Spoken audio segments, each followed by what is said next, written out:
பெராண்டா race banking மற்றும் government தேர்வுகளுக்கான online மற்றும் ஆஃப்லைன் பயிற்சி.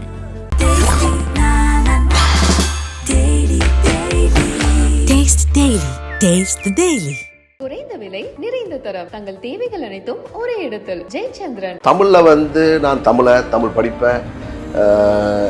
ஏன் இன்னும் ரீச் ஆகலை, ஏன் என் மக்கள் என்ன அக்செப்ட் பண்ண சொல்லி ஏங்கின எனக்கு ஆக்சுவலி நான் இன்னும் நான் யங்காக இருந்திருப்பேன். பட் அதில் என் கேரக்டர் 40+. அதுக்காக நான் 7 kg இன்க்ரீஸ் பண்ணியிருக்கேன்.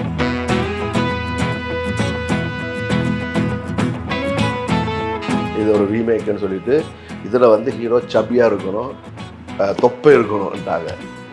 ஸோ அதுக்காக ஒரு வீக்லி ஒன்ஸ் ரைஸ் சாப்பிட்டவன் டெய்லி ரைஸ் சாப்பிட்டு வாங்கிட்டாங்க. பர்சனல் ஸ்டோரி கண்டிப்பாக இப்படி இருக்குமா இல்லை வேறு மாதிரி இருக்குமான்னு தெரிஞ்சுக்கிற ஒரு ஆசை வருது. ஸோ உங்களோட பர்சனல் லவ் ஸ்டோரி பற்றி, ஃபேமிலி பற்றி சொல்லுங்கள். எனக்கு என் லவர் மேலே சந்தேகம், அவங்களுக்கு என் மேலே சந்தேகம். அந்த 2 பேருக்கு அந்த சந்தேகத்திலே இதாகிடுச்சு. ஜோவில் எப்படி இருக்கும் அந்த படத்தில் பார்த்தீங்கன்னா தெரியாமல் இன்னொரு பொண்ணு லவ் பண்ணிட்டு இருக்குல்ல ஹீரோவை, அதே மாதிரி என் ஒய்ஃப் என்ன லவ் பண்ணிட்டு இருந்திருக்கு ஒன் சைடா. இந்தியா கிளிட்ஸ் நேயர்கள் எல்லாருக்கும் வணக்கம். நம்ம எல்லாரோட ஃபேவரட்டான ஒரு ஆக்டர். நம்ம சின்ன வயசுல இவரோட படங்கள் நிறைய பார்த்துருப்போம். அண்ட் 2-3 லாங்குவேஜில் சவுத் ஃபுல்லாக எல்லா லாங்குவேஜ்லையுமே தெரிஞ்ச ஒரு ஃபேமஸான ஒரு hero. Let's welcome Jai Akash sir. வணக்கம். வணக்கம். எப்படி சார் இருக்கீங்க? ரொம்ப நல்லா இருக்கேன், பிஸியாக இருக்கேன். யா, ஸோ நான் சொன்ன மாதிரி 2-3 லாங்குவேஜில் நிறைய படங்கள் பார்த்துருக்கோம். திடீர்னு நாங்கள் உதயா டிவியில் பார்த்தா கன்னடா படம் இருக்கும், அண்ட் தெலுங்கில் பார்த்தா அந்த தெலுங்கு சேனல்ஸில் பார்த்தா தெலுங்கு படம் இருக்கும். ஸோ நிறைய படங்கள் பிஸியாக பண்ணிட்டு இருந்தீங்க. அண்ட் சடனாக ஒரு ஷிஃப்ட்டு, சடனாக எங்களுக்கு சடனாக, உங்களுக்கு அது ஒரு ப்ரோக்ரெசிவ் ஷிஃப்ட் தான். சீரியல்ஸில் நீங்கள் பார்க்கும்போது எல்லாருக்கும் இருக்க அந்த கொஷின்ஸ் இருக்கும். ஹீரோவாக இருந்தாங்க, சினிமாவில் இருந்தாங்க, எதனால் சீரியல்ஸ் பண்ணணும் அப்படின்னு. பட் சீரியல் உங்களுக்கு கொடுத்த விஷயம் இன்னும் ஒரு பெரிய ஒரு வைட் ரீச் இருக்கும். இன்னும் சொல்லப்போனால் தமிழ் ஆடியன்ஸ்க்கு மூவிஸில் தெரிஞ்சதோட சீரியலில் நிறைய தெரிஞ்சிருக்கு, நிறைய தூரம் ரீச் ஆகிருக்கீங்க. ஸோ ஃபஸ்ட்டு அந்த பெர்ஸ்பெக்டிவ் எப்படி பார்க்குறீங்க சார்? இல்லை, அதான் ஆக்சுவலி சீரியல் பண்ணுற பிளான் எனக்கு இல்லை. அப்போ அந்த டைம் நான் தெலுங்குலையும் பண்ணிகிட்டு இருந்தேன், தமிழ்லையும் மூவிஸ் பண்ணிகிட்டு இருந்தேன். ஸோ சடனாக இந்த ஆஃபர் நீதான் இந்த பொன் வசந்தன், அந்த ஆஃபர் ஜீ தமிழ் எனக்கு ஆஃபர் பண்ணாங்க. நான் ஆக்சுவலி என்னுடைய மூவி சேட்டலைட் ரைட்ஸ் பிஸ்னஸ் பண்ணுறதுக்காக போயிருந்தேன் சேனலுக்கு. அப்போ டக்குன்னு சார் இப்படி ஒரு சீரியல் பண்ணுறதுக்காக நிறைய ஹீரோஸ் ஒரு 75 பேரை பார்த்து இன்னும் சாட்டிஸ்ஃபேக்ஷன் இல்லை, நீங்கள் கரெக்டாக இருப்பீங்கன்னு எனக்கு தோணுன்னு சொல்லி அந்த சேட்டலைட் ரைட்ஸ் பிஸ்னஸ் பேசுவர் சொன்னார், நல்லா இருந்தால் பண்ணலான்னு. ஆமாம் சார், சூப்பராக கடந்து போய்கிட்டு இருக்கு. அங்கே கூட உங்களை மாதிரி ஒரு ஹீரோ விஷ்ணுவர்தன் சாரோட சனின்லோ ஃபஸ்ட் டைம் பண்ணியிருக்காரு.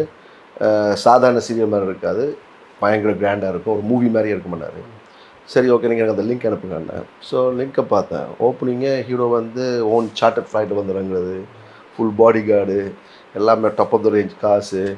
அதுக்கப்புறம் அந்த சீன்ஸ் பார்க்கும்போதெல்லாம் எனக்கு ரொம்ப டச் ஆச்சு. ஏன்னா எங்கள் அப்பா புரட்சித் தலைவர் எம்ஜிஆரோட ஃபேன்.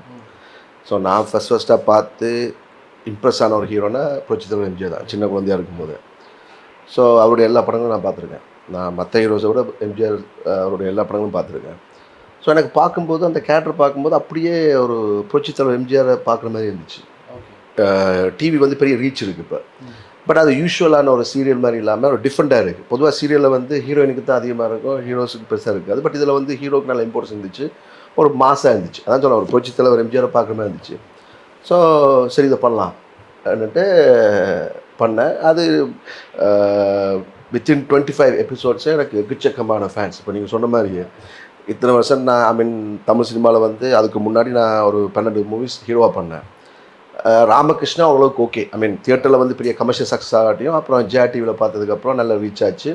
ஜெய் ஆகாஷ்னா ராமகிருஷ்ணா ஜெய் ஆகாஷ். அப்போ அதுக்கு முன்னாடி ரோஜா கூட்டத்தில் அந்த செகண்ட் ஹீரோ கேரக்டர் ஓரளவுக்கு தெரியும் எல்லாருக்குமே.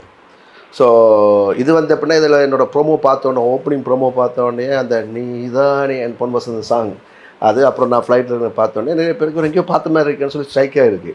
ஸோ ஒரு ரெக்கக்னிஷன் அவங்களும் ஃபஸ்ட் டைம் போட்டிருந்தாங்க, Jai Akash first time on television சொல்லி போட்டிருந்தாங்க. ஸோ ஜெய் ஆகாஷ் பண்ணுறான்னு சொல்லிட்டு அதுக்கப்புறம் பார்த்தாங்க. ஸோ 25 எபிசோட்ஸில் எக்கச்சக்கமான ஃபேன்ஸ் எனக்கு. அண்ட் 100 எபிசோட்ஸ் முடியறதுக்கு முன்னாடியே பெஸ்ட் ஆக்டராக என்ன தான் செலக்ட் பண்ணாங்க ஜீ தமிழ்.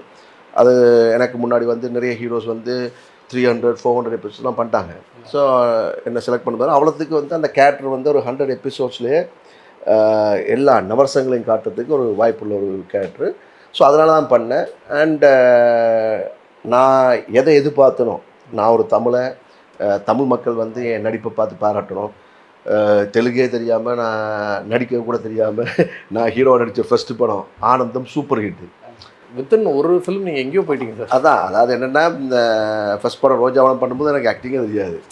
நடிக்கணும்னு ஆசை இருக்குது, பட் ஆக்டிங் ஸ்கூலுக்கு போனது இல்லை. ஒன்லி டான்ஸ் பண்ணுவேன், அவ்வளோதான், ஸ்டேஜ் ப்ரோக்ராம். ஸோ ரோஜாவனம் பார்த்தீங்கன்னா அப்படியே சும்மா அப்படி நின்றுக்கிட்டே இருப்பேன், சொல்கிறது மட்டும் பண்ணிவிட்டு நிற்பேன். அப்படிப்பட்ட நான் வந்து ஒரு லாங்குவேஜ் எனக்கு நான் அதுக்கு முன்னாடி கேட்டது கூட இல்லை. சவுண்ட் தெலுங்கு படங்களை பார்த்துருப்பேன், டப்பிங் பண்ணி தமிழில் பார்த்துருக்கேன். ஸோ அப்படி ஒரு மொழியில் நான் வந்து ஹீரோவாக நடித்து அந்த படம் சூப்பர் டூப்பர் ஹிட் ஆகி எனக்கு பெஸ்ட் ஆக்டர் அவார்டு கொடுக்குறாங்கன்னா, ஸோ அது வந்து டைம், ஐ மீன் கடவுளோட கிஃப்ட். பட் தமிழில் வந்து நான் தமிழ் படிப்பேன். ஏன் இன்னும் ரீச் ஆகலை, ஏன் என் மக்கள் வந்து என்ன அக்செப்ட் பண்ண சொல்லி ஏங்கின எனக்கு வந்து ஒரு அப்ரிசியேஷன் உலகம் பூரா கிடச்சிச்சு. அந்த ஒரு நீதான் அந்த பொன் வசந்தம் உலகம் பூரா, I mean Jai Akash world wide fans கிளப்னு சொல்லி நிறைய ஸ்டார்ட் ஆச்சு. ஸோ அந்த ஃபேன்ஸ் வந்து நீதான் அந்த பொன் வசந்தம் முடிஞ்சதுக்கப்புறம் கூட எனக்காக என்னுடைய மூவிஸ் அதுக்கப்புறம் நான் பண்ண மூவிஸ் அண்டு நான் ஏற்கனவே ஆக்ட் பண்ண தமிழ், தெலுங்கு, கன்னட மூவிஸ் எல்லாத்தையுமே எடிட் பண்ணி டெய்லி வீடியோ எடிட்ஸ் அனுப்புறது, அவங்க வந்து நான் மறுபடியும் டிவியில் பண்ணுறதுக்காக வந்து ஏங்கிட்டு இருந்தாங்க, நல்ல ஒரு கதைக்காக. ஸோ மறுபடியும் இப்போ நல்ல ஒரு கதை வந்திருக்கு. ஸோ நெஞ்சத்தைக்கு இல்லாத மூலமாக அதே நீதான் இந்த பொன் வசந்தம் ப்ரொடியூசர்ஸ், எஸ்தல் என்டர்டெய்னர்ஸ், ஜேவியர் ப்ரூட்டோ சார் அவர் ப்ரொடியூஸ் பண்ணுறாரு. சேம் ஜி தமிழுக்கு மறுபடியும் பண்ணுறேன், என் ஃபேன்ஸை வந்து சந்தோஷப்படுத்துறதுக்கு. சார், இப்போ நெஞ்சத்துக்கு இல்லாதை பற்றி பேசும்போது அந்த ப்ரோமோ பார்க்கும்போதே ஒரு வாரத்துக்குள்ளே கிட்டத்தட்ட 1 மில்லியன் வியூஸ் வந்துருச்சு. அண்ட் ஒரு பாசிட்டிவான ஒரு அப்ரோச் இருந்தது. கீழே கமெண்ட்ஸ் நிறைய படித்தேன். அந்த ஆக்டர்ஸ்க்கும் போட்டிருந்தாங்க, உங்களுக்கும் welcome back, we are waiting the most handsome hero அப்படிங்கிற மாதிரிலாம் போட்டுட்ருக்காங்க. ஸோ ஃபர்ஸ்ட் ஆஃப் ஆல் அந்த லவ் எப்படி இருக்குது அண்ட் எப்படி அந்த ஃபேக்ட் வந்து மெயின்டைன் பண்ணிகிட்டே இருக்கீங்க? உங்களை பார்க்கும்போது உங்கள் ஒரிஜினல் ஏஜ் எவ்வளோ பார்க்க அது மீன் கண்டுபிடிக்க தோணுது. பட் அந்த கதைப்படி ஒரு 35 நீங்கள் ப்ளே பண்ணுறீங்க கரெக்டாக. அந்த ஏஜ் வந்து ஜஸ்டிஃபை பண்ண முடியுது. ஸோ ஃபிட்னஸ் இதெல்லாம் எப்படி பண்ணுறீங்க அண்ட் இந்த லவ் எப்படி எடுத்துக்கிட்டு? ஆக்சுவலி நான் இன்னும் தான் யங்காக இருந்திருப்பேன். பட் அதில் வந்து என் கேரக்டர் வந்து 40+. Okay, not even 35. இல்லை 40+. அப்புறம் அது ஒரு அதுக்காக நான் 7 kg இன்க்ரீஸ் பண்ணியிருக்கேன். நான் என்னுடைய மூவி மாமரத்தில் வந்து ஃப்ளாஷ்பேக் போர்ஷனுக்காகவும் அப்புறம் எக்ஸாமி ஒரு மிலிட்ரி ஆஃபீஸருக்காக ஃபிட்டாக கஷ்டப்பட்டு ரெடியூஸ் பண்ணி வச்சுருந்தேன். அதாவது வீக்லி ஒன்ஸ் மட்டும்தான் ரைஸ் சாப்பிடுவோம், மற்ற டைம் எல்லாமே vegetables and grilled food and chapati தான். பட் இவங்க வந்து இல்லை இவங்க வந்து ஃபஸ்ட்டு எனக்கு ஒரு 3 months முன்னாடியே இப்படி ஒன்று பண்ண போகிறோம், இது ஒரு ரீமேக்குன்னு சொல்லிட்டு இதில் வந்து ஹீரோ சப்பியாக இருக்கணும், தொப்பை இருக்கணும்ட்டாங்க. ஸோ அதுக்காக ஒரு வீக்லி ஒன்ஸ் ரைஸ் சாப்பிட்டவன் டெய்லி ரைஸ் சாப்பிட்டு வாங்கிட்டான். டெய்லி ரைஸ் சாப்பிட்டு இவ்வளோ தான் வந்திருக்கு. ஸோ இன்னும் ட்ரை பண்ணிட்டுருக்காங்க, கொஞ்சம் ஃபேஸ் சப்பி ஆகிடுச்சு, ரொம்ப ஸ்லிம் ஆகிட்டேன். ஸோ அவர் நம்ம ஜீ தமிழோட ப்ரோக்ராமேட் ரமணன் சார் பார்த்துட்டு, என்ன சார் மெலிஞ்சிட்டீங்கன்னு. அதாவது நீ தான் அந்த பொண்ணு சந்தப்பட்ட நான் மெலிஞ்சிட்டேன். ஸோ இதில் வந்து அதை விட குண்டாக இருக்கணும். ஸோ அதுதான் மெயின் அந்த கதையோட. ஏன்னா எல்லாருமே அவனை வந்து குண்டுன்னு சொல்லுவாங்க. இவன் கூட கல்யாணம் பண்ணாமல் இருக்கிறதுக்கு ஒரு ரீசன் வந்து எனக்கு 40+ ஆகிடுச்சு, குண்டாக இருக்கேன், அதில் தொப்பை வர வந்துருச்சு நம்ம தான் இப்போ ஃப்ரெண்ட் சொல்லுவான். அப்படி பார்த்தா தமிழ்நாட்டில் வந்து 3/4 பேர் கல்யாணம் பண்ண தான் இருக்கணும் சொல்லி. அதாவது இந்த கேரக்டருக்காக வந்து ஆக்சுவலி நான் வந்து கொஞ்சம் ஏஜாக தெரியணும், அப்புறம் கொஞ்சம் சபியாக இருக்கணுன்றதுக்காக வந்து வெயிட் போட்டிருக்கேன். ஸோ ரொம்ப சந்தோஷமாக இருக்குது நீங்கள் சொல்லும்போது. 35 இருக்குது. நிறைய கமெண்ட்ஸ் படித்தேன், எல்லாரும் அதான் சொன்னாங்க, எவ்வளோ வருஷம் ஆனாலும் இவர் இன்னும் அதே மாதிரி மெயின்டைன் பண்ணுறாரு அப்படின்னு. பட் நீங்கள் சொன்னப்பறம் தான் அதுக்கு முன்னாடி இருக்க ஸ்டோரி தெரிஞ்சுது. And one more thing sir, இப்போது நிறைய சீரியல்ஸில் வந்து பார்த்தீங்கன்னா ஜஸ்ட் ஒரு சீரியல்னு இல்லாமல் நார்மலாக முன்னாடி இருந்த மாதிரி வெறும் மாமியார் மருமகள் சண்டை அப்படின்னு இல்லாமல் ஏதோ ஒரு ஸ்டீரியோடைப் பிரேக் பண்ணுறது, ஒரு சீரியஸான இஷ்யூ பேசுறது அப்படிங்கிற விஷயம் இருக்கும். இந்த ஸ்டீரியோடைப் வந்து ஒரு டிஃப்ரெண்ட்டான ஸ்டீரியோடைப். முன்னாடி வந்து பார்த்தீங்கன்னா ஏஜ் டிஃப்ரென்ஸ் பெருசாக இருந்தும் கல்யாணம் பண்ணிட்டு இருந்தாங்க நம்ம ஊரில். அதுக்கப்புறம் அது கொஞ்சம் கொஞ்சமாக பிரேக் ஆச்சு. இப்போ திருப்பியும் வந்து அது நார்மலைஸ் ஆகிட்டு வருது. So it's a very big thing to talk. ஒரு சின்ன பொண்ணு கொஞ்சம் ஏஜ்டான ஒரு ஆள் அப்படின்னும் போது அந்த ஏஜ் டிஃப்ரென்ஸு, அவங்களுக்குள்ளே இருக்க அந்த ஜென்ரேஷன் கேப், அதை பற்றிலாம் பேச போதும் தெரியுது. என்ன மாதிரி உங்களுக்கு இன்ட்ரெஸ்டிங்கான ஃபேக்டர்ஸ்லாம் இருந்தது அண்ட் நீங்கள் இந்த கதையை பண்ணணும்னு சூஸ் பண்ண காரணம் என்ன சார்? இப்போ அந்த ஆக்சுவலி நீதான் இந்த பொன் வசந்தத்தில் 40-20 லவ் ஸ்டோரி.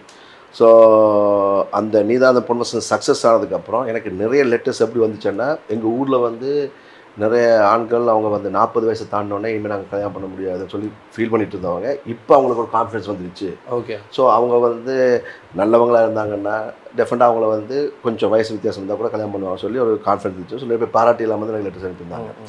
ஸோ அது வந்து என்ன ப்ரூவ் பண்ணிச்சுன்னா ஏஜ் இஸ் ஒன்லி நம்பர்னு சொல்லி.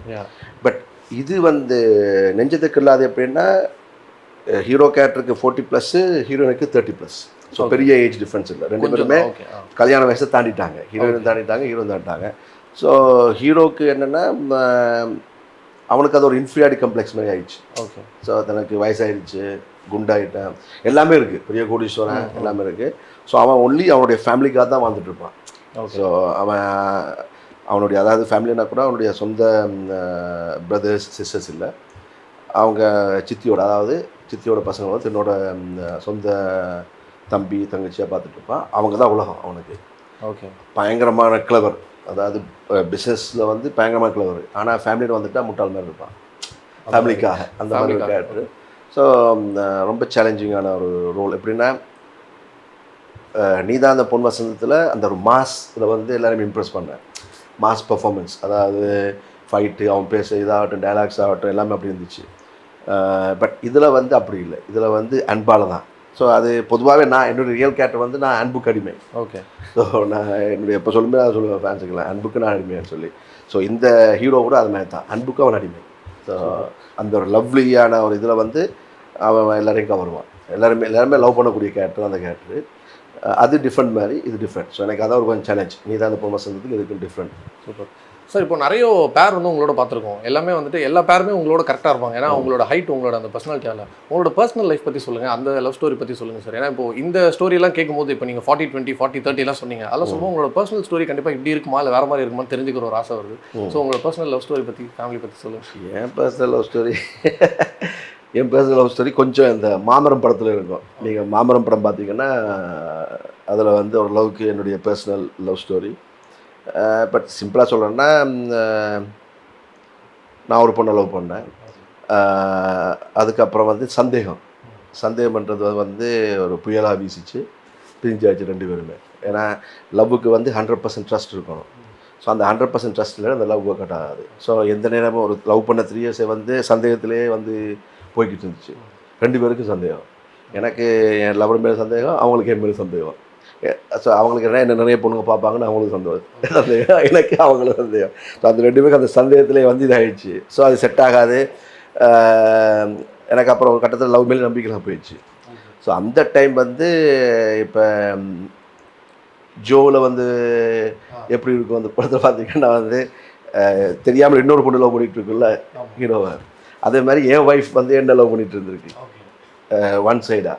ஸோ எப்போ இங்கே என்னுடைய லவ் பிரேக்கப் ஆனோடனே அவங்க வந்து நான் அவங்கள சின்சியராக லவ் பண்ணுறேன், உங்களை எவ்வளோ லவ் பண்ணுறதுக்காக என் பேரை பச்சை ஊற்றிருந்தாங்க. பச்சை ஊற்றிட்டு வந்து எனக்கு அவங்க என்ன எவ்வளோ சின்சியராக லவ் பண்ணுற ப்ரூவ் பண்ணாங்க. ஸோ அப்போ நான் கூட எப்படின்னா நம்ம பொச்சித்தலைவர் நம்ம சூப்பர் ஸ்டார் சொல்லியிருப்பார்ல, நீ விரும்புகிறவங்களோட உன்னை விரும்புகிற சந்தோஷமாக இருக்கலான்னு. அது சொன்ன மாதிரியே உண்மை தான்.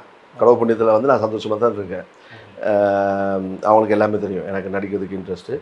ஆக்சுவலி நான் ஆக்டர் ஆனதுக்கப்புறம் தான் அவங்க வந்து நான் கல்யாணம் பண்ணேன். ஸோ அவங்களுக்கு எல்லாம் தெரிஞ்சால் கல்யாணம் பண்ணாங்க. ஸோ என்னோடய ஃப்ரீடமில் அவங்க எதுவுமே இது பண்ணுறதில்ல. எனக்கு என்னுடைய ஜாப் இம்பார்ட்னு சொல்லி எனக்கு ஃப்ரீ ஸ்பேஸ் கொடுக்குறாங்க. அவங்க லண்டனில் இருக்காங்க. ஸோ நான் இங்கே இருப்பேன், ஷூட்டிங் ஆகிட்டே லண்டன் போவேன். பெராண்டா ரேஸ் பேங்கிங் மற்றும் கவர்மெண்ட் தேர்வுகளுக்கான ஆன்லைன் மற்றும் ஆஃப்லைன் பயிற்சி.